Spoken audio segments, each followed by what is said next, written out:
السلام علیکم dear فیلاز، welcome to F کے پوڈ کاسٹ. میری آڈینس کو میرے بارے میں ایک عجیب و غریب سا گمان ہے کہ میں شاید اہل تشیع سے میرا تعلق ہے. بات یہ ہے کہ اگر کوئی بات عقل مت کی کوئی بھی سیکٹ اگر آپ کو سمجھائے یار اس چیز کو سمجھ لینا چاہیے. تو میرا تو ہمیشہ سے یہ مقصد رہا ہے ہر پوڈ کاسٹ کا کہ ہمارے اور اہل تشیع کے درمیان جتنے بھی مسائل ہیں ان کے حل کی طرف ہم آئیں، نہ کہ یہ کہ ہم نفرت کو ہم ہوا دیں. تو اسی سلسلے میں محبت کو مزید بانٹنے کے لیے میرے ساتھ کراچی سے ہاشم رضا غدیری صاحب آئے ہوئے ہیں. سر کیسے ہیں؟ جی الحمدللہ، خدا کا شکر. سر کیا فرق ہے لاہور کے شیان میں اور کراچی کے؟ یہی فرق ہے جو ہماری دائیں آنکھ اور بائیں آنکھ میں ہے. دونوں ایک جیسے ہیں بالکل، کچھ فرق نہیں ہے. کچھ طریقے ہیں، بہرحال عزاداری کے حوالے سے زبان کا، کلچر کا بڑا فرق ہے. جو پنجاب کی عزاداری ہے بالخصوص لاہور کی، یہ یہاں کی اپنی ہے. آرگینک عزاداری ہے جو کلچر یہاں کا ہے. کراچی کی عزاداری چونکہ اکثر ہمارے کراچی کے جو مومنین ہیں برادران، وہ ہندوستان سے مائیگریشن کر کے آئے تھے، تو ان کے اندر کہیں نہ کہیں وہ کلچر موجود ہے کہ جو ہندوستان کے مومنین کا تھا. تو انہوں نے آج تک بھی اپنی اسی رسم کو قائم رکھا ہوا ہے. صحیح. تو کلچر کا تھوڑا سا فرق ہے، لیکن بحیثیت مسلمان، بحیثیت مومن سب ایک ہی طریقے پہ عمل کرنے والے ہیں، سب برابر ہیں، جیسے ہی ہیں. ماشاء اللہ. سر میں موضوع کی طرف آتا ہوں. میں بڑا بنیادی سوال سر آپ سے کروں گا. آپ کے نزدیک صحابی کی ڈیفینیشن کیا ہوتی ہے؟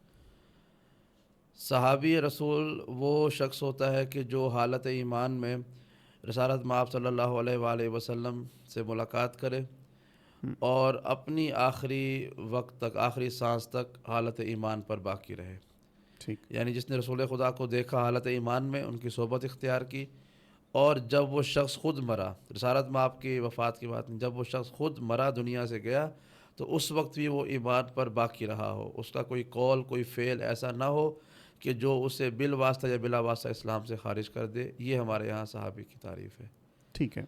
اس کی کوئی آپ اگزامپل دے سکتے ہیں جس کو عام طور پہ صحابی سمجھا جاتا ہے مگر وہ نہ ہو؟ ایسے کئی افراد تھے، مثلاً رسالت مآب کی ایک آپ کو شاید بالکل منفرد بات معلوم ہو. رسالت مآب کی ایک زوجہ تھی، اس کا نام تھا قتیلہ یا قتیلہ. اچھا. ہاں، یہ ایک ایسا ان فیمس سا، غیر مشہور سا کریکٹر ہے تاریخ کا. قتیلہ سے اللہ کے رسول نے شادی کی اور آپ اس کو اپنے حجرے میں، اپنے گھر میں لے کے آئے. جب آپ اس کو لے کے آئے تو رسالت مآب کے عقد میں تھی وہ، آپ ظاہر شادی کی، نکاح کی، آپ لے کے آئے. پھر یہ ہوا کہ اسے بعض مدینے کی خواتین نے ڈرایا کہ رسالت مآب کچھ عرصے میں انتقال کر جائیں گے، یہ بوڑھے ہو گئے ہیں، تم جوان ہو. اس کو ورغلایا، یہ روایت کا لفظ ہے، اس کو ورغلایا، ڈرایا، یہاں تک کہ وہ رسالت مآب کے ہاتھ پر مسلمان ہو چکی تھی، بیعت کر چکی تھی، لیکن رسالت مآب گھر سے بھاگ گئی. بھاگ کر جا کے اس نے ابو جہل کے بیٹے اکرمہ سے شادی کر لی. اوکے. جس کو اکرمہ بھی پڑھا جاتا ہے. بہرحال اکرمہ سے شادی کر لی اس نے، اور رسالت مآب کو اگلے دن کسی نے اطلاع دی کہ وہ قتیلہ جس کو آپ لے کے آئے تھے وہ بھاگ گئی ہے. تو اللہ کے رسول نے کہا کہ چونکہ وہ مجھ سے چلی گئی ہے تو لہٰذا میں اس بات پر راضی ہوں کہ میں یا اس کو طلاق دے دوں یا خدا ہمارے اور اس کے درمیان میں فیصلہ کر لے. پھر ان کو بتایا گیا کہ وہ جا کر ابو جہل کے گھر میں اس نے پناہ لی ہوئی ہے اور اکرمہ سے شادی کرنا چاہتی ہے. تو اللہ کے رسول نے اس کو کہا کہ پھر اگر یہ بات ہے تو پھر میں اس معاملے کو خدا کے سپرد کرتا ہوں. اب اس وقت تک کوئی تحقیق یہ ثابت نہیں کر سکی کہ آیا اللہ کے رسول نے اس کو طلاق دے دی تھی اپنی زندگی میں یا اس کو چھوڑ دیا تھا ایسے اس کے حال پر. آج لوگ اس پہ ڈسکشن کیوں نہیں کرتے؟ اس لیے قرآن مجید میں ازواج رسول کو ہماری اور آپ کی مائیں کہا گیا ہے کہ وہ امہات المومنین ہیں. تو وہ ایک ایسی عورت تھی کہ جس کے بارے میں اسٹیٹس کنفرم نہیں ہے کہ آیا وہ مرتے دم تک رسالت مآب کے عقد میں رہی، اس نے ابو جہل کے بیٹے سے شادی کی یا نہیں کی. چونکہ شادی کی تو اس کا شادی کرنا بھی جائز نہیں ہے، رسالت مآب کے عقد میں تھی، طلاق دے دی تو پھر وہ ویسے بھی خارج ہو گئی امہات المومنین والے اس پورے گروپ سے. تو ایسے کچھ اور کریکٹرز بھی ہیں تاریخ میں جن کے بارے میں پتہ نہیں ہے کہ وہ کیا ہیں. ٹھیک ہے. مسلمہ کذاب جس کا ایک بڑا معروف نام ہے، رسالت مآب کو وہ آفرز کیا کرتا تھا کہ آپ ایسا کریں کہ اپنے قبیلے میں یعنی مکہ مدینہ میں آپ نبی ہو جائیں, اپنی طرف میں نبی ہو جاتا استغفر ہوں, اللہ. یا آپ یہ اعلان کریں میں اپنا پورا قبیلہ لے آؤں گا آپ کی طرف. یعنی وہ کلمہ پڑھ چکا تھا, صحیح ہے. وہ مسلمان ہو چکا تھا, لیکن کہہ رہا ہے کہ میری شرط یہ ہے کہ آپ یا تو ابھی نبوت بانٹ لیں, آدھی آدھی کر لیں, یا یہ اعلان کر کے جائیں کہ میرے بعد مسلمہ جو ہے وہ نبی ہوگا. نعوذ باللہ. تو رسالت میں آپ نے فرمایا کہ میں آخری نبی ہوں, میرے بعد کوئی نبی نہیں آنے والا. دوسری بات یہ ہے کہ نبی وہ جس کو اللہ نبی بنائے, محمد مصطفیٰ کے پاس یہ اختیار نہیں ہے کہ وہ کسی کو نبی بنائے, نبی اللہ نے بنانا ہے. ٹھیک ہے. تو رسالت میں آپ کی زندگی کے اختتام تک, آپ کی وفات تک وہ شخص اس بات پر بضد رہا کہ میں مسلمان ہوں, میں محمد مصطفیٰ کلمہ پڑھتا ہوں. یعنی صحابی کی جو ڈیفینیشن عمومی ہے اس میں داخل ہو چکا تھا. ٹھیک ہے. لیکن بعد میں بھی اس نے لڑائی جھگڑا کیا, اسلامی حکومت کے ساتھ وہ برسر پیکار آیا اور ایک لڑتے ہوئے مارا بھی گیا. تو کریکٹر ہمارے پاس ہے جو رسالت میں آپ کی زندگی میں مسلمان ہوئے, بعد میں وہ اسلام سے خارج ہو گئے. صحیح ہے.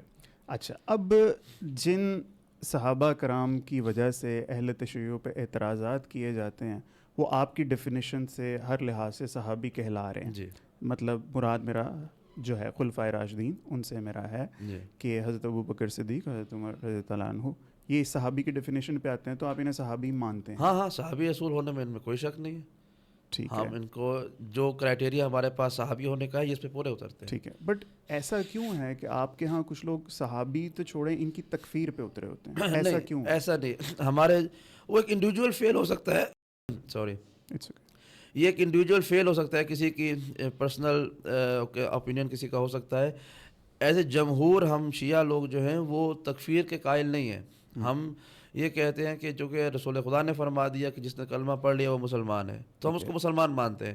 ہاں, ان کے بعض اقوال سے اور افعال سے ہم اختلاف کرتے ہیں, وہ تکفیر کی حد تک جانا نہ لے جانا یہ ہر شخص کی اپنی ذاتی رائے ہے. اب وہ ظاہر ہے جو شخص اس بات کا قائل ہے وہ وہی اس کا جواب دے ہوگا کہ وہ ایسا کیوں کہتا ہے. ہاں, کچھ قرائن ایسے ضرور ملتے ہیں کہ جن کی وجہ سے ایسا کہا جاتا ہے. مثلا جو لوگ بعض اصحاب کرام کی تکفیر کرتے ہیں, یا تکفیر سے مراد یہ کہ ان کی توہین کرتے ہیں, ان کو پسند نہیں کرتے, وہ سینسیٹیو ہیں ان کے بعض اعمال کی وجہ سے. مثلا ہمارے یہاں یہ ایک حقیقت طے شدہ ہے کہ رسالت مآب کے بعد حضرت علی کا حق تھا کہ ان کو حکومت دی جاتی, خلافت دی جاتی. چونکہ ان کی جگہ پر حضرت ابوبکر کی بیعت ہو گئی تو ہم اس وجہ سے ان کی خلافت کو نہیں مانتے. خلافت کو نہ ماننا اور صحابیت کو نہ ماننا دو الگ الگ چیزیں ہیں. بالکل الگ. ہم خلافت کو کے قائل نہیں ہیں کہ بھائی ہمارا عقیدہ یہ ہے کہ فلاں کی بجائے فلاں کا حق تھا. تو صحابیت تو بہرحال اپنی جگہ پر ان کی باقی ہے. اسی طرح حضرت عمر کے بارے میں بھی ہمارا عقیدہ یہی ہے کہ جو طے شدہ بات ہے کہ حضرت فاطمہ زہرا سلام اللہ علیہ گھر پر گئے اور وہ جو ان کا دروازہ جلانے والے واقعات ہیں, وہ بحیثیت صحابی تو کیا, ایک عام مسلمان جو شخص تابعی تبع تابعی ہو, اس کی بھی ہمت اور جرأت نہیں ہونی چاہیے تھی کہ وہ دروازہ رسول پر جائے اور اس طرح کی کوئی بات آواز بلند کر کے آئے کہ جس سے ان کو تکلیف ہو, اہل بیت کو تکلیف ہو. تو جو شخص اس طرح کے اعمال کرے گا تو صحابیت تو اپنی جگہ پر, ہم ان کے اس منصب پر جس پہ وہ فائز تھے, ہم اس پر ان کو جائز نہیں سمجھتے. چل میں ان معاملات کی طرف آتا ہوں. ایسا نہیں کہ میں ایگری کر رہا ہوں ان باتوں سے, اس کو بھی میں ریبٹل کرتا ہوں. مجھے اس سے پہلے حضرت علی کرم اللہ وجہہ کے بارے میں یہ بات بتائیے گا کہ غدیر خم کا واقعہ ہے, ہم بھی مانتے ہیں, آپ بھی مانتے ہیں, مگر مولا کا مطلب آپ لوگ ڈفرینٹ لیتے ہیں, ہم لوگ ڈفرینٹ لیتے ہیں. اب ہم مولا کا مطلب ولی, دوست, ٹھیک ہے, اس معاملے سکسیسر میں بھی ہم یہ کہہ دیتے ہیں کہ وسیع ہیں, ٹھیک ہے, لیکن ان کا یہ اس چیز میں وسیع ہونا کیا حاکمیت کی بھی دلیل ہے؟ یہ کیسے؟ ایک یہ سوال. دوسرا یہ ہے سر کہ نبی پاک صلی اللہ علیہ وسلم نے اگر ان کی حاکمیت کا اعلان کرنا تھا تو غدیر خم میں کیوں کیا کہ جب تھوڑے لوگ موجود تھے, انہوں نے حجۃ الوداع کے موقع پر یہ کام کیوں نہیں کیا تاکہ اختلاف ختم ہو جاتا؟ یور سٹینڈ سر. اچھا, پہلی بات تو یہ ہے کہ لفظ مولا یا ولی پر کہ اس کے ترجمے کے بارے میں دیکھیں. لفظ ولی یا مولا عربی زبان کے ان الفاظ میں سے ایک ہے جس کے بہت سارے معنی ہیں. تو ہم جس لفظ کے بہت سارے مطلب ہوں تو اس کو ہم کیسے جج کریں گے کہ اس کا مطلب کیا یہاں پر مراد لیا جا رہا ہے؟ وہ اس کے پہلے اور بعد والے لفظ پر ڈپینڈ کرتا ہے. ٹھیک ہے, جیسے پن ہے, پن یا ڈراپ ہے, انگلش میں لفظ ڈراپ. ڈراپ کا مطلب قطرہ بھی ہوتا ہے, ڈراپ کا مطلب گرانا بھی ہوتا ہے. اب کیسے معلوم ہو کہ میں نے ڈراپ سے کیا مراد لیا ہے؟ کانٹیکسٹ دیکھنا کانٹیکسٹ دیکھنا، اس سے پہلے ہماری کیا بات یہ بھی دیکھنا پڑے گا کہ وہ اسپیسیفک بندہ پہلے اس ورڈ کو کیسے یوز کرتا ہے، یہ بات ٹھیک ہے نا. بس یہ ہے ہمارا قاعدہ کلیہ کہ ہم جس میں لفظ عین جو ہے عربی زبان میں، وہ عربی زبان کا کیا شاید ساری دنیا کا سب سے واحد ایسا لفظ ہے کہ جس کے 70 سے زیادہ مطلب بنتے ہیں. عین، یہ اور نون، عین لفظ جو ہے اس کے 70 سے زیادہ مطلب لٹرل عربک ڈکشنری میں موجود ہیں. آنکھ کو بھی عین کہتے ہیں، چاندی کو بھی عین کہتے ہیں، ہرن کو بھی عین کہتے ہیں، جاسوس کو بھی عین کہتے ہیں، پتہ نہیں بے شمار چیزوں کو عین، چشمہ، تالاب، بار، سب کو عین کہتے ہیں. تو معلوم یہ ہوگا کہ جس سے پہلے کس لفظ کو یوز کیا جا رہا ہے اس کو ڈیفائن کرنے کے لیے. اللہ کے رسول نے لفظ مولا استعمال کیا غدیر خم کے موقع پر. یہاں پر انہوں نے اس سے پہلے کیا کہا یہ بتا دے گا کہ اس کا مطلب کیا ہے. اس کا مطلب یہ ہے، اللہ کے رسول کا خطبہ دیکھیں تو صرف 2 لائن پہلے آپ کو معلوم ہو جائے گا. اللہ کے رسول نے سوال کیا تمام افراد سے، الستُ اولیٰ بکم من انفسکم، کیا میں تمہاری جانوں پر، تمہارے نفسوں پر تم سے زیادہ اختیار نہیں رکھتا؟ تو سب نے کہا بلا یا رسول اللہ، بالکل اللہ کے رسول، آپ کا اختیار ہماری جانوں پر ہم سے بھی زیادہ ہے. اس کے بعد اللہ کے رسول نے کہا کہ اگر ایسا ہے تو فاللہ مولایا، اللہ میرا مولا ہے، وَأَنَا مَوْلَاكُمْ، اور میں تمہارا مولا ہوں. فَمَنْ كُنْتُ مَوْلَاهُ فَهَذَا عَلِيٌّ مولا، تو جس کا میں مولا اس کا یہ علی مولا. اب اللہ کے رسول یہ کہہ رہے ہیں کہ اللہ میرا مولا ہے اور میں تمہارا مولا ہوں. اب ایک عقل مند انسان، جیسا کہ آپ نے شروع میں کہا کہ کوئی بھی اگر عقل مند انسان کو کوئی بات سمجھائے تو وہ اس بات کو ایکسیپٹ کرنا چاہیے، عقل کا تقاضا ہے. اب اللہ کے رسول اللہ کو مجمع کے سامنے اپنا دوست کہہ رہے تھے اور لوگوں سے کہہ رہے تھے کہ میں تمہارا دوست ہوں، یا وہ یہ کہہ رہے تھے کہ اللہ میرا حاکم ہے اور میں تمہارا حاکم ہوں. اور اس سے پہلے سوال کیا کہ کیا میں تم پہ زیادہ اختیار نہیں رکھتا تمہاری جانوں پر، اور یہ نہیں کہا کہ میں تم پر، کہا تم سے زیادہ تمہاری جانوں پر میرا اختیار نہیں ہے. سب نے کہا ہاں. تو یہاں پر اختیار صاحب اختیار ہونے کی بات ہے، دوستی کی بات نہیں ہے. یہاں پر سرپرستی کی یا دیگر معاملات کی بات نہیں. یہاں پر to the point, clear cut اللہ کے رسول نے کوئی اور کرینہ استعمال نہیں کیا.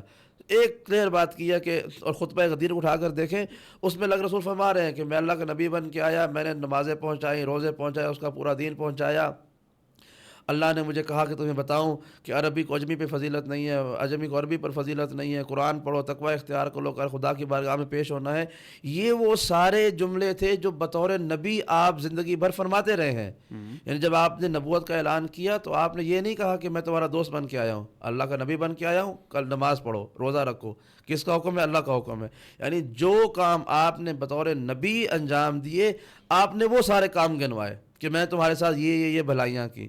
اب بتاؤ کہ کیا میرا اختیار نہیں ہے تمہارے اوپر؟ سب نے کہا جی. تو کہا کہ بس اللہ میرا مولا ہے، میں تمہارا مولا ہوں، اور علی اس کا مولا جس کا میں مولا ہوں. تو یہاں پر ساری بات ہی حاکمیت اولویت کی ہو رہی ہے. یہاں پر دوستانہ والی کوئی بات ہی نہیں ہے. ایک جھوٹا واقعہ بنایا ہوا ہے بعض افراد نے، جس کی کوئی تاریخ میں سند نہیں ہے، کہ یمن کا کوئی گروہ تھا، اس نے آ کے اللہ کے رسول سے شکایت کی، نعوذ باللہ امام علی کی، کہ علی نے ہمارا مال جو تھا وہ قبضے میں لے لیا، ہمارا مال لے لیا، تو ہم علی سے کی شکایت دے کے آئے ہیں. تو اس پہ اللہ کے رسول نے کہا کہ جس کا میں دوست ہوں اس کا یہ علی دوست ہے. تو شکایت کا ازالہ ہوتا ہے نا. بطور قاضی اللہ کے رسول سے بہتر دنیا میں کوئی نہیں آیا. سب سے بہتر دنیا میں فیصلہ کرنے والا ہمارا رسول ہے. اس سے بہتر دنیا میں اللہ نے ایسا کوئی وجود خلق نہیں کیا جو عدل کرنے والا ہو. تو اگر ایک شخص کمپلین لے کے آتا ہے کہ یا رسول اللہ، علی نے ہمارے مال میں سے کچھ لے لیا، خدا نخواستہ زیادتی کر لی، ہمارا مال اٹھا لیا، تو اس کا مطلب یہ تھا کہ اللہ کے رسول کہتے ہیں کہ علی آپ آئے، مدعی دونوں جمع ہوں، آپ بتائیں اپنا معاملہ، یہ فیصلہ بنتا ہے. نہ کہ مجمع کو جمع کر کے کہیں کہ علی میرا دوست ہے. تو یہ تو عدل کے خلاف بات ہے کہ میں آپ کے پاس معاملہ لے کے آؤں کہ بھائی یہ آپ کے اسسٹنٹ نے ہمارے ساتھ زیادتی کر دی، آپ کہیں نہیں یہ میرا دوست ہے، جو یہ کرے گا یہ ٹھیک کر رہا ہے. ایسا تو نہیں ہوتا نا، عدل کی بات نہیں ہے. اس کا مطلب ہے وہ معاملہ جو ہے لفظ مولا پوری حاکمیت، اولویت اور مولائیت کے پیرائے میں تھا، دوستی کے پیرائے میں نہیں تھا. ٹھیک ہے. And the second part of my question کہ یہ بات اگر کرنی تھی تو ایک جائجینٹک ایک مجمع کے سامنے غدیر خم پر. ہاں دوسری بات کہ غدیر خم پر کیوں کیا. یہ بڑے، چونکہ حج کے معاملات آپ دیکھیں، آپ حج پہ اگر جا چکے ہیں تو ٹھیک، نہیں تو اللہ آپ کو لے کے جائے اور ہم سب کو بار بار لے کے جائے. حج کے جو مناسک ہیں نا، جو اعمال ہیں، وہ ایسے ہیں کہ آپ 10 دن کم سے کم صرف حج کے معاملات میں بزی رہتے ہیں. میدان عرفات میں چلے گئے, دیگر جگہوں پہ چلے گئے, مینا میں قیام کیا, مزدلفہ میں قیام کیا, اور وہاں پر آپ کی ذہنی اور فکری توانائیوں کی حالت یہ ہوتی ہے کہ بالکل آپ اختتام پر پہنچ چکے ہوتے ہیں. اللہ کے رسول نے حج کے موقع پر حج کی تعلیم دینی تھی, کیونکہ پہلا حج تھا اللہ کے رسول کا زندگی کا, اور آخری حج تھا, آپ نے ایک ہی حج کیا. تو اللہ کے رسول نے سٹیپ بائی سٹیپ مسلمانوں کو حج سکھایا کہ حج کا سٹارٹ کیسے کرنا ہے, اس کے کون کون سے طریقے ہیں, کون سے, اور اتنا کمپلیکیٹڈ ہے حج کا میٹر. پورے حج کی اگر آپ کتاب پڑھیں تو ہمیں اور آپ کو شاید پڑھ کے سمجھ بھی نہ آئے کہ یہ کیا کہہ رہے ہیں مفتی صاحب جنہوں نے یہ کتاب لکھی ہے, جب تک آپ خود اس میں انوالو نہیں ہوتے. میں کہا کرتا ہوں کہ 2 کام ایسے ہیں کہ جب تک آپ اس میں انوالو نہیں ہوں گے آپ تھیوری سے نہیں سمجھ سکتے. ایک حج اور ایک موت کے بعد کا منظر کہ ہمارے ساتھ کیا ہونے والا ہے, یہ کتابوں سے پڑھ کے نہیں آنے والا. تو اللہ کے رسول بیسیکلی وہاں پر حج سکھا رہے تھے کہ حج آپ نے کیسے کرنا ہے, اس کے اتنے سارے سٹیپس ہیں, اتنی احتیاطیں ہیں وہاں پر. تو جیسے ہی آپ نے وہ والا چیپٹر کلوز کیا تو آپ یہ کہہ رہے ہیں کہ کم مجمع تھا, 1,24,000 یا 1,20,000 افراد کی جو کاؤنٹنگ ہے کم سے کم غدیر خم پر ثابت ہے. ٹھیک ہے, یعنی جتنے لوگ حج پر تھے وہ سب کے سب وہاں پر موجود تھے. ٹھیک ہے. اور اللہ کے رسول نے حج پہ کے موقع پر بھی آپ خطبہ عرفہ اٹھا کر دیکھیں, جو آپ نے میدان عرفات میں خطبہ دیا وہ, یا اس سے پہلے جب آپ مناسک بتا رہے تھے, تو آپ نے کئی جگہوں پر مولا کائنات کا تذکرہ کیا. بلکہ ہمارے یہاں تو ایک روایت ایسی بھی ہے کہ اللہ کے رسول نے جب حج کے دن نمازیں پڑھائی ہیں تو اس میں بھی آپ نے نماز کے بعد جب لوگوں کو بیٹھ کے احکام بتائیں, اس میں بھی کہا ہے کہ ایک شخص نے سوال کیا, رسول اللہ میں فلاں, آپ نے کل فلاں جگہ پر ایک خطبہ ارشاد فرمایا تھا, میں اس میں دیر سے حاضر ہوا, میں رفع حاجت کے لیے گیا ہوا, تو آپ نے کہا کہ علی سے پوچھ لو وہ بتائے گا تمہیں. یعنی آپ نے اپنی زندگی میں ہی لوگوں کو دین کے سوال پوچھنے پر امام علی کی طرف رجوع کرنے کا حکم دے دیا. تو غدیر خم بیسیکلی ایک ایسا ایونٹ تھا کہ سارے حجاج وہاں موجود تھے, اور فریش ذہن کے ساتھ جس نے حج کیا سب وہاں پر موجود تھے.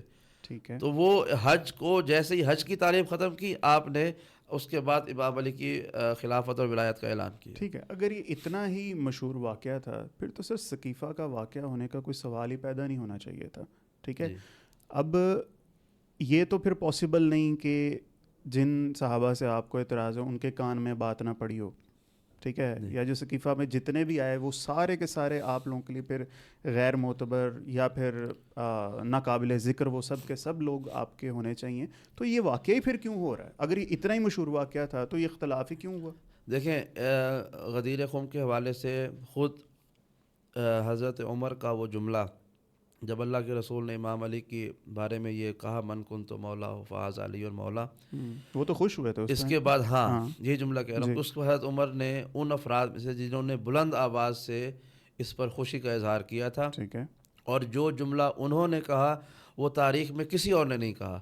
آپ نے کہا کہ بخن بخن لکا یا علی, مبارک ہو یا علی, اصبحت مولایا و مولا لکل مؤمن و مؤمنۃ, کہ آپ آج میرے بھی مولا بن گئے ہیں اور ہر مومن اور مومنہ کے مولا بن گئے ہیں. یعنی ان کا یہ جملہ بتاتا ہے کہ یہاں پر لفظ مولا سے کیا بات ہو رہی تھی. پھر اس کے بعد جب اللہ کے رسول تشریف لائے, یہ واقعہ ہوا ہے ذی الحج کے آخری دنوں میں, 18 ذی الحج کو, غدیر خم والا واقعہ. چونکہ 10/9 کو حج ہوتا ہے, 10 کو عید ہوتی ہے, اور اس کے بعد واپسی کا سفر ہوا, تو 18 ذی الحج کو یہ واقعہ ہوا. پھر اس کے بعد رسالت مآب کی جو تاریخ وفات ہمارے یہاں ہے وہ ہے 28 صفر, 3 مہینے کے بعد, یعنی غدیر خم کے 3 مہینے کے بعد تقریباً یہ واقعہ بنتا ہے, 2 مہینے کے بعد, محرم اور سفر کے اختتام میں. اس دوران میں چونکہ اللہ کے رسول کی طبیعت خراب ہو چکی تھی, آپ وصیتیں کر رہے تھے, لوگوں کو بتا رہے تھے کہ ان قریب میں تم سے چلا جاؤں گا. آخری وحی بھی آپ نے بتا دی کہ آخری وحی بھی نازل ہو چکی ہے, وحی کا سلسلہ بند ہو چکا ہے. تو اس زمانے میں وہ مہاجرین اور انصار کے جنہوں نے رسالت مآب سے زندگی بسر کی, ان میں حضرت عبد الرحمن بن عوف, حضرت ابوبکر صدیق اور دیگر افراد کے آپس میں یہ گفتگو ملتی ہے کہ نبوت چونکہ بنی ہاشم میں رہی ہے, ہم خلافت کو بنی ہاشم میں نہیں جانے دیں گے. یہاں پر سعد بن ابی وقاص ایک صحابی ہیں, بڑے معروف صحابی ہیں, انہوں نے یہ اعتراض کیا کہ ہم نے غدیر کے موقع پر ہم نے خم کے میدان میں رسول خدا کی زبانی سن لیا تھا کہ ان کے بعد خلافت کس کے پاس جائے گی, تو اس پر عبد الرحمن بن عوف نے کہا کہ وہ جملہ رسول کے خدا کے ساتھ مر جائے گا، یعنی یہ لفظ ہیں کہ وہ جو رسول کا فرمان تھا وہ رسول کے ساتھ ہی مر جائے گا، تم اس کی فکر نہ کرو، ہم سنبھال لیں گے۔ تو کچھ افراد ایسے، جیسے مطلب سعد بن ابی وقاص کا میں نام لیا، یہ وہ تھے کہ جو غدیر پر قائم رہے۔ قائم سے مراد یہ تھا کہ انہوں نے حضرت ابوبکر کی بیعت نہیں کی۔ سعد بن ابی وقاص کا نام اہل سنت کتابوں میں عشرہ مبشرہ میں شامل ہے، اور ایسے صحابی ہیں کہ جن کے بغیر دین مکمل نہیں ہو سکتا، یعنی اہل سنت افراد کا بہت سی روایات کے راوی ہیں، اور بہت برگزیدہ آدمی، امیر آدمی تھے، بڑی خدمات کرتے تھے، انہوں نے ہزاروں صحابہ کو پالا پوسا، زمینیں دی، رسالت مآب کی خدمت کی، سب کچھ کیا، لیکن وہ حضرت ابوبکر کی بیعت نہیں کی انہوں نے کہا کہ میں نہیں کروں گا، چونکہ میں نے غدیر پر اللہ کے رسول کی بیعت سنی تھی۔ علی کی بیعت اس لیے نہیں کر رہا ہوں چونکہ اس کے بعد حکومت نہیں آئی ہے، لیکن میں ابوبکر کی بیعت بھی نہیں کروں گا، تو انہوں نے بیعت نہیں کی، حضرت عمر کی بیعت بھی نہیں کی انہوں نے، وہ شام چلے گئے۔ بہرحال تو ثقیفہ کا جو واقعہ تھا وہ ظاہر ہے ایک پری پلان بات تھی، ایک گفتگو ایسی آپس میں پلاننگ ہو چکی تھی کہ ہم علی کے پاس حکومت نہیں جانے دیں گے۔ تو روکنے کا طریقہ کیا تھا؟ جن دنوں میں امیر المومنین رسول خدا کی تجدید و تکفیر میں مصروف تھے، ان دنوں میں حکومت کی بیعت کا اعلان کر دیا گیا۔ ہوا یہ کہ کچھ افراد مہاجرین سے لیے گئے، کچھ انصار سے لیے گئے، وہ ہم فکر افراد کہ جن کا کسی زمانے میں بھی حضرت علی سے اختلاف رہا ہو۔ حضرت علی کے بارے میں میں جملہ آپ کو کہنے لگا ہوں کہ جو شاید آپ کے لیے بھی، بہت سننے والوں کے لیے، ہمارے اپنے لوگوں کے لیے بھی وہ سمجھنے میں مشکل ہو، کہ تاریخ اسلام کی اصحاب رسول کے زمانے میں، درمیان میں صدر اسلام کے زمانے میں جن شخصیات کو سب سے زیادہ ناپسند کیا جاتا تھا، ان میں ایک حضرت علی تھے۔ وجہ یہ تھی کہ حضرت علی نے کسی نہ کسی صحابی کے باپ کو، دادا کو، چچا کو، بھائی کو جنگوں میں قتل کیا تھا، بدر میں، احد میں، خیبر میں، خندق میں۔ بھائی یہی لوگ تھے بعد میں کلمہ پڑھ کے مسلمان ہوئے تھے نا، تو ان کو حضرت علی سے کوئی پیار نہیں تھا، ان کو نفرت غصہ تھا کہ اس نے ہمارے باپ کو مارا، چچا کو مارا۔ یہاں تک کہ ایک مشہور صحابی ابو سفیان، حضرت ابو سفیان جو کہ امیر معاویہ کے والد ہیں، ان کا وہ جملہ حضرت امیر حمزہ کی قبر پر جا کر ملتا ہے کہ جب وہ اسلام قبول کر لیا، فتح مکہ ہو گئی، حضرت ابوبکر کی بیعت ہو گئی، تو انہوں نے جا کر حضرت امیر حمزہ کی قبر پر جا کر جرت کے ساتھ یہ لفظ کہے کہ امیر حمزہ، یعنی حمزہ دیکھو، کل تم جس کے لیے لڑ رہے تھے آج اس پر میں موجود، یعنی آج میں اس پہ بیٹھا ہوا ہوں، اور تمہاری تو ہڈیاں بھی مٹی کے نیچے ہیں۔ اور بعض روایات میں اس سے بھی زیادہ کہ انہوں نے کچھ جرت مندانہ جملے بھی کہے، یعنی لوگوں کو یہ گروہ جو لڑنے والا تھا پسند نہیں تھا، امیر حمزہ ہوں، علی ابن ابی طالب ہوں، دیگر، چونکہ ان کے اندر یہ غصہ تھا کہ انہوں نے ہمارے چچا بابا کو مارا ہوا ہے، تو علی کو تو ویسے بھی لوگ پسند نہیں کرتے تھے۔ اور اللہ کے رسول یہ زندگی میں فرما گئے تھے کہ عادل الناس علی ابن ابی طالب ہے، کہ لوگوں میں سب سے زیادہ عدل کرنے والا میرے بعد علی ہے۔ تو اگر علی عدل کی مسلط پر آ جائے تو پھر بہت سے افراد کے جو قانون سے بچ نکلنے کی کوششیں کرتے ہیں ان کے لیے مشکل کا باعث تھا۔ یہاں تک کہ اگر آپ کو ایک واقعہ پھر میں بات ختم کروں، امام علی بیٹھے ہوئے تھے اپنے زمانہ خلافت میں، زمانہ حکومت میں، بیت المال میں، کہ ایک شخص آ گیا، بعض روایات میں جناب طلحہ اور زبیر آ گئے، تو آپ نے کہا کہ کیوں آئے ہو؟ کہا کہ یا علی، ہم نے آپ سے بات کرنی ہے، آپ سے ہمارا پرانا تعلق رہا ہے، دوستی رہی ہے۔ تو امام علی نے ایک چراغ بند کیا، دوسرا چراغ روشن کر دیا۔ تو کہا یا علی، یہ کیا کیا آپ نے؟ کہا کہ یہ چراغ بیت المال کا ہے، یہ میرا ذاتی ہے، میں حکومت کے فیصلے اس کی روشنی میں کرتا ہوں، ذاتی معاملات میں اس کے ساتھ جلا کروں گا۔ تو جو اتنا عدل کرنے والا ہو اس کی ذات کے ساتھ وہ افراد کے جنہوں نے پرانے زمانے میں یا صدر اسلام میں بھی انہوں نے کچھ عجیب و غریب اعمال کیے ہوں گے، وہ خطرہ تھا۔ تو علی ویسے بھی ان کو ناپسند تھے، تو ثقیفے کا ہونا، ثقیفہ بنی سعدہ کا ہونا، یہ ایک الٹیمیٹ بات یہ ہونا ہی تھا۔ ہمیشہ ایک حکومت کا اپوزیشن گروپ رہتا ہی ہے۔ اتفاق کی بات یہ تھی کہ اس اپوزیشن کو حکومت مل گئی، اور جو حکومت والے تھے وہ اپوزیشن میں چلے گئے۔ یوں ثقیفہ بنی ہوا، سادہ منعقد ہوا، اور 25 سال تک پھر امام علی گوشہ نشین رہے اس کے آفٹر ایفیکٹس کی وجہ سے۔ تو آپ کے نزدیک یہ مسئلہ جو ہے وہ پولیٹیکل ہے، جی، اس کے بعد ریلیجس ہوا ہے؟ جی، ٹھیک بات ہے۔ اچھا سر، اب عجیب و غریب سا میں کوشچن میں کر رہا ہوں، اور میرے دل و دماغ میں اکثر یہ اٹھتا ہے، نبی پاک صلی اللہ علیہ وسلم we presume as if he is the perfect person, اور ان سے بہتر کوئی ہو نہیں سکتا، انڈیڈ ایسا ہی ہے۔ ان کو نظر آ رہا تھا اختلافات ہوں گے، حدیث بھی ہے کہ فرشتہ آیا خون کی شیشی لے کے کہ نواسوں کے ساتھ کیا کر دیا جائے گا۔ ان کو یہ پتہ نہیں چل رہا کہ میرے ساتھ جن کو میں دوست بنا کے رکھا ہوا ہے، حضرت عمر کو، حضرت ابوبکر صدیق کو، جنہیں آپ پری پلاننگ کا ورڈ بھی آپ کہہ رہے ہیں، ایک اور پوڈ کاسٹ میں آپ نے ماسٹر مائنڈ کا ورڈ بھی یوز کیا، ٹھیک ہے، جی وچ ریئلی ہرٹس، ٹھیک ہے. تو مجھے بتائیں، اتنا وزڈم نبی پاک صلی اللہ علیہ وسلم کو انہیں اتنا نہیں پتہ چل سکا کہ میں کن لوگوں کو ساتھ رکھا ہوا؟ نہیں، یہ تو حقیقت ہے، پتہ چلنے کی بات ہے.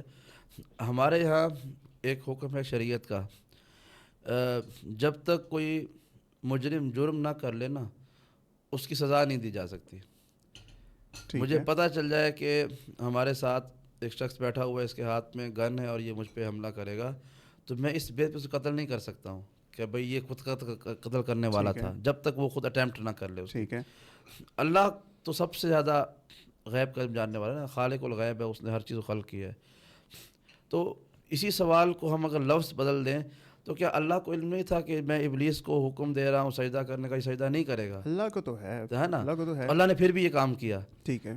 ابلیس جن تھا، قرآن کہہ رہا ہے کہ وہ کان من الجن، وہ جنات میں سے تھا، اس کو اللہ نے بلند کیا، فرشتوں کے ساتھ رکھ دیا. اللہ کو علم تھا نا کل کو یہ بغاوت کرے گا، پھر بھی اللہ نے اس کو بلند کیا، کیونکہ جو اس وقت کام کر رہا تھا نا اس پر حکم لگ رہا تھا. ٹھیک ہے. ہمارے یہاں حکم ہمیشہ ظاہر پر لگتا ہے، جو کام کر رہا ہوتا ہے اسی وقت اس کو، یعنی انسان کسی کی انٹینشن پہ انٹینشن پہ ججمنٹ نہیں کر سکتا. آپ صحابہ کی انٹینشن پہ کیوں جج؟ چونکہ عمل کر کے دکھایا نا انہوں نے. عمل کے پیچھے انٹینشن تو آپ جج نہیں کر سکتے. نہیں سر، کہ آپ کہیں کہ نہیں جی یہ تو پری پلاننگ ہی تھا. اب اگر ہمیں، کیا ہم بات بچپن سے سنتے آئے اور پڑھتے بھی آئے کہ اگر نہ اس وقت ثقیفہ میں فیصلہ کر کے اٹھتے تو خانہ جنگی ہو گئی تھی.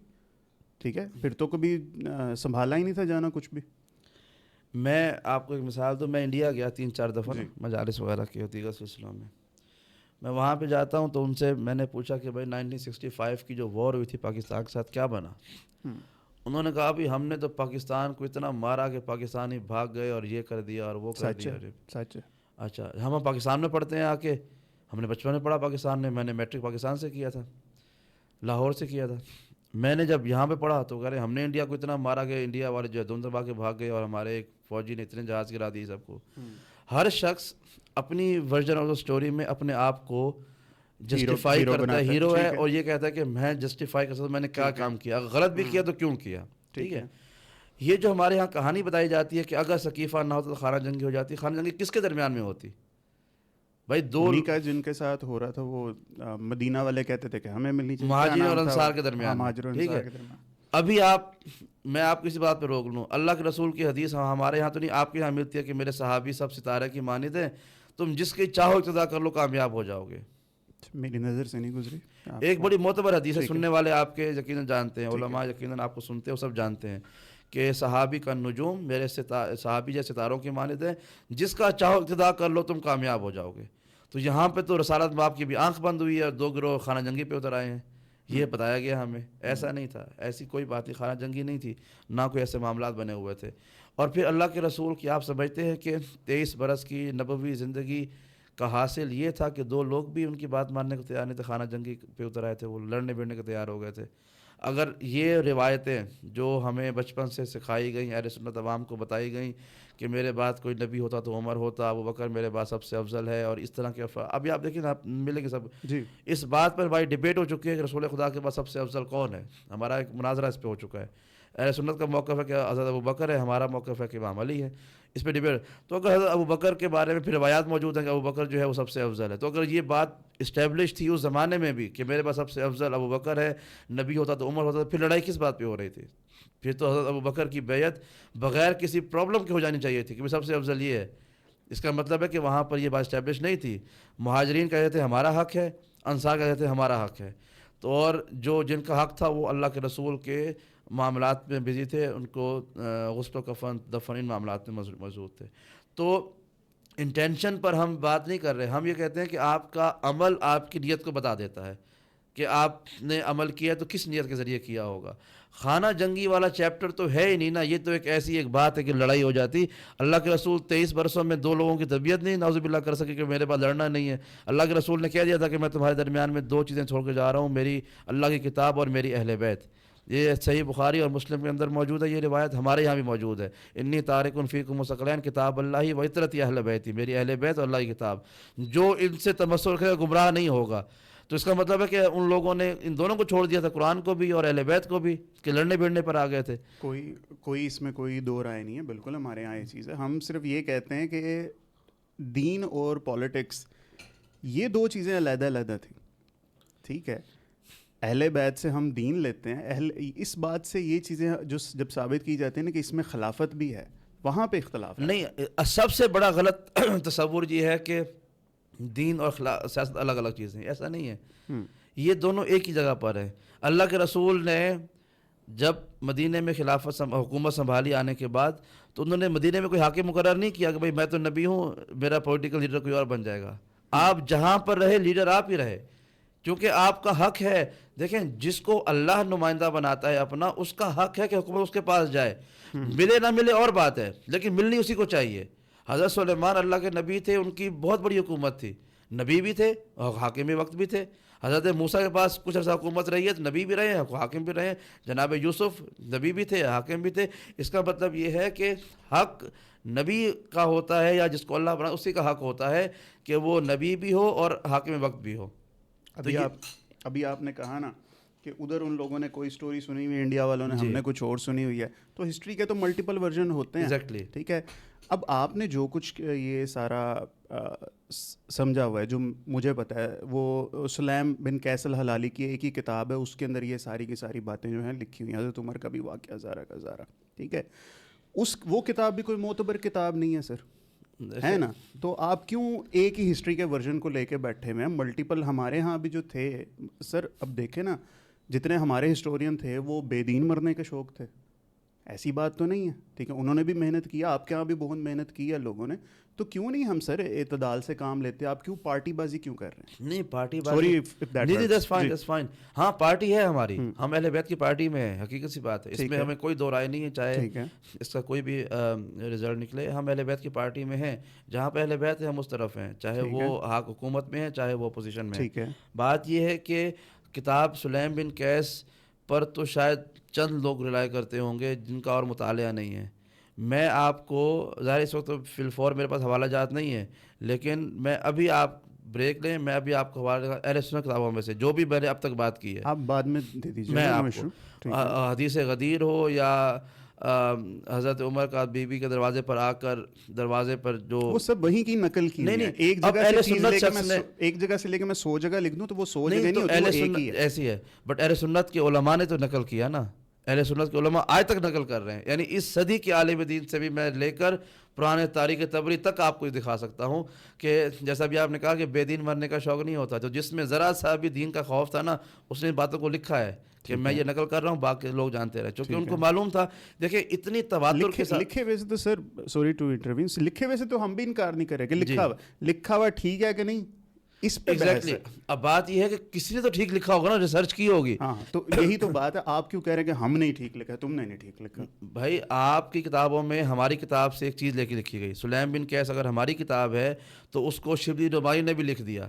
اس کا مطلب ہے شبلی نعمانی کے پاس کوئی نہ کوئی کرائٹیریا تو ہوگا نا اس بات کو جج کرنے کا. تاریخ تبری کے پاس, امام تبری جو ہے اس کے پاس, امام حاکم کے پاس کوئی تو کرائٹیریا ہوگا کسی بات کو لکھنے کا. تو آخر انہوں نے کچھ تو جج کیا ہوگا اس میں, تبھی انہوں نے نقل کیا نا. سلیم بن قیس میں تو بہت ساری باتیں بھی ہیں, اور بھی ہیں, حدیثیں اور بھی ہے. اب وہ سلیمان قندوزی حنفی, امام اہل حدیث اہل سنت کے قندوزی حنفی حافظ سلیمان, انہوں نے بہت کچھ لکھا ہے. یعنی ہمارے جتنے بھی اہل سنت کے ائمہ حدیث گزرے ہیں, آپ ان کی کتابوں کو اٹھائیں تو آپ کو کہیں نہ کہیں اشارتاً کنایتاً وہ باتیں مل جائیں گی کہ جن کو اس لیے ریجیکٹ کیا جاتا ہے کہ یہ شیعہ نے اوریجنیٹ کی ہیں. اس کا مطلب ہے کہ سب شیعہ اوریجنیشن نہیں ہے. اس زمانے میں اصحاب نے ذکر کیا, چونکہ شیعہ سنی معاملہ تھے نہیں اس زمانے میں, لوگ سچ بولتے تھے, انہوں نے بول دیا. بعد میں جب ڈیویژن ہوئی کہ بھائی سلمان نے فارسی چاہیے شیعوں کا ہے, اس کو اس طرف کر دو. بہت مثال دے رہا ہوں, یہ ابو ذر غفاری, یہ علی کے ساتھی میں کو سائڈ پہ کر دو. عبدالرحمن بن عوف یہ ہمارا تھا, اس کو, تو یہ ڈیویژن ہوگی, ورنہ اس زمانے میں ہوتا تھا. تو ایسا نہیں ہے کہ ہم جو ہے وہ ایک ہی ریفرنس کو لے کے آگے بیٹھے ہوئے ہیں. ہر بات کی ایک سٹارٹنگ پوائنٹ ہوتا ہے نا. سلیم بن قیس نے اس کو سٹارٹ کیا کہ بھائی میں نے یہ فلاں فلاں سے بات سنی ہے.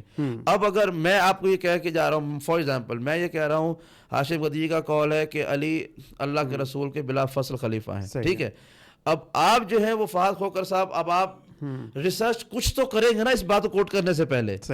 آپ اس کو اپنی باتوں میں کوٹ کرنے سے پہلے میرے بارے میں ریسرچ کریں گے, اس کی حدیث کے بارے میں سرچ کریں گے, جو بھی آپ کرائٹیریا ہے, پھر اس کے بعد آپ نقل کریں گے اللہ کے رسول نے یہ کہا. آپ کو کہیں نہ کہیں اس بات پر یقین ہوگا تب آپ کوٹ کریں گے, یا آپ لکھ دیں گے کہ بھائی ہاشم مدنی نے یہ بات لکھی لیکن یہ بات غلط ہے. ہمارے اہل سنت ائمہ نے یہ نہیں لکھا کہ یہ بات غلط ہے, انہوں نے حدیث کے طور پہ بیان کر دیا اس کو, یا روایت کے طور پہ نقل کر دیا. اس کا مطلب ہے کہ بیک آف دیئر ہیڈ کہیں نہ کہیں یہ بات تھی کہ ایسا انسیڈنٹ ہوا ہے, ایسا ہوا ہے, چلو ایسا ہوا ہے, ایسا ہوا ہوگا. 100% نہ آپ شور ہیں نہ ہم شور ہیں. Are you 100% sure? Let's say for the sake of argument قیامت کے دن حقائق کچھ اور نکلتے ہیں, پھر کیا کریں گے؟ حقائق کیا نکلیں گے؟ حقائق یہ نکلیں کہ یہ ساری کی ساری باتیں اگر جھوٹی نکلیں, you are playing with fire نا سر جی. مطلب آپ صحابہ کے بارے میں اتنی بڑی بات مان کے بیٹھے ہیں صرف اس لیے کہ پیچھے سے سب مانتے آ رہے ہیں, ٹھیک ہے, اور کوئی گراؤنڈز نہیں لکھی ہوئی ہیں ہمارے پاس. میں یہ نہیں کہہ رہا کہ آپ کی ہمارے پاس بڑی غلط باتیں جن کو مانتے آ رہے ہیں, ٹھیک ہے. تو سر ایک چیز ہوتی ہے, عقل مند یہی کہتے ہیں کہ جب پتہ چلے کہ نہ گوڑا ہے نہ زہر ہے تو اسے نہ ہی کھانا اچھا ہوتا ہے. جی, نبی پاک صلی اللہ علیہ وسلم تو پردہ فرما گئے, آج ہوتے تو ہم فیصلہ کروا لیتے کہ کیا بات ٹھیک تھی کیا غلط تھی. تو اس بحث سے آج ہم نے کیا نکالنا ہے؟ تو ہم چلے اس بات کو آخری کنکلوڈ کر دیتے ہیں. دیکھیں, قیامت کے دن معلوم ہوگا کہ ابھی ہم نے کیا مانا. اچھا, ہم مان کیوں رہے ہیں؟ چونکہ ہمیں بکس کے ذریعے معلوم ہو رہا ہے. جی بالکل. انہی بکس کے ذریعے تو ہمیں رسول خدا کا پتہ چلا ہے, ہمیں رسالت مآب کی زندگی کا پتہ چلا ہے انہی بکس کے ذریعے. انہی ہسٹورینس, انہی امام فقہ, جورسپروڈنس جو لوگ تھے, انہوں نے ہی لکھا ہے نا ہمیں. انہوں نے کہا ہے کہ اللہ کے رسول فجر میں 2 پڑھتے تھے, ظہر اثر میں 4 پڑھتے تھے, مغرب عشاء میں 3 اور 4 پڑھتے تھے. ہمیں کیسے معلوم ہوتا؟ بکس کے ذریعے. وہ سنت سے پتہ چل رہا ہے, سنت وہ حدیث ہسٹری سے نہیں پتہ چل رہا. کیسے معلوم ہوا؟ سنت وہ تو ایک بار ایک چیز ہوتی ہے, لکھی نہیں کہ پریکٹس ہوئی چیز. میں بتا رہا ہوں پریکٹس ہو رہی ہے تو رکعتوں میں آپ کا اور ہمارا اختلاف کوئی نہیں. ایک مثال دے رہا ہوں. فار ایگزامپل, میں کافر کو لے کے آتا ہوں, میں مسلمان کرنا, کیسے مسلمان کریں گے؟ آپ کہیں کلمہ پڑھائیں اس کو, یہ کیسے معلوم ہے کلمہ کون سا پڑھانا ہے؟ نہیں, کلمہ شہادت ٹھیک ہے, پڑھانا ہے نا. کلمہ شہادت کے الفاظ کہاں سے معلوم ہوئے؟ کسی بکس میں لکھا ہوگا بھائی, صحیح بخاری میں, مسلم میں, ہمارے یہاں کسی کتاب میں لکھا ہوگا نا کہ آپ اللہ کے رسول نے یہ جملے پڑھائے تھے. تو جس بک کی اوتھینٹسٹی کو لے کر ہم رسالت مآب کی سنت کو لے رہے ہیں, اسی بک کے اندر ہی ہسٹری کے ایونٹس لکھے ہوئے ہیں. ہمیں کیسے معلوم کہ مثال کے طور پر جب فتح مکہ ہوئی, لوگوں نے کہا کہ جب ہم اسلام قبول کرتے ہیں, تو اللہ کے رسول نے کیسے ان سے بیعت لی؟ کسی کی کتاب میں لکھا ہوگا نا, کسی نے اس کو لکھا ہوگا. تو اس کتاب میں جہاں پر اللہ کے رسول کی سنت لکھی ہوئی ہے, اسی کتاب کے اندر وہ ہسٹری کی بک ہے.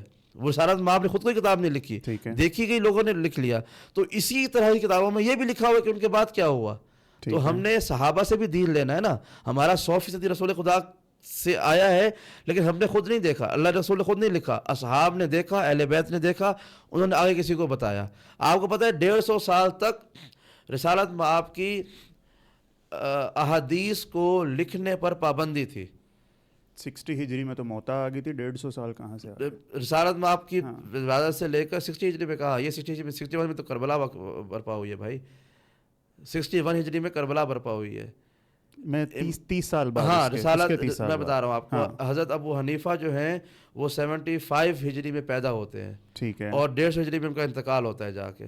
تو تدوین حدیث پر پہلی پابندی تھی, پہلی خلافت میں بھی, دوسری میں بھی, تیسری میں بھی. یہ جو سلیم بن قیس ہے, اس کا تو احسان ہے ہمارے اوپر کہ یہ بندہ اٹھا, امام علی کے اصحاب میں تھا, اس نے کچھ کتاب لکھنے کی کوشش تو کی. ورنہ آپ دیکھیں کہ ہمارے ہاں باقاعدہ دروس کا آغاز کب ہوا, ہمارے ہاں درس دینے کا سلسلہ کب شروع ہوا. اللہ کے رسول درس دیتے تھے اصحاب کو بٹھا کے.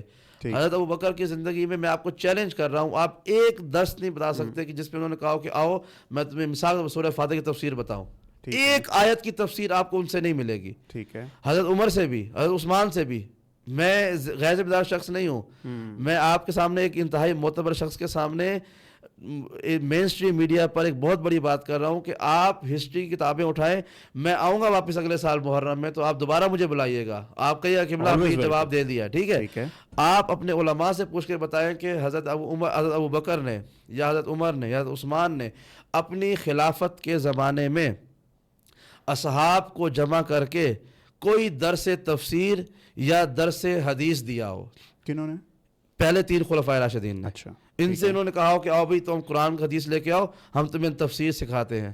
میں نے اللہ کے رسول سے فلاں آیت کی تفسیر سیکھی ہے, نہیں ملے گا آپ کو.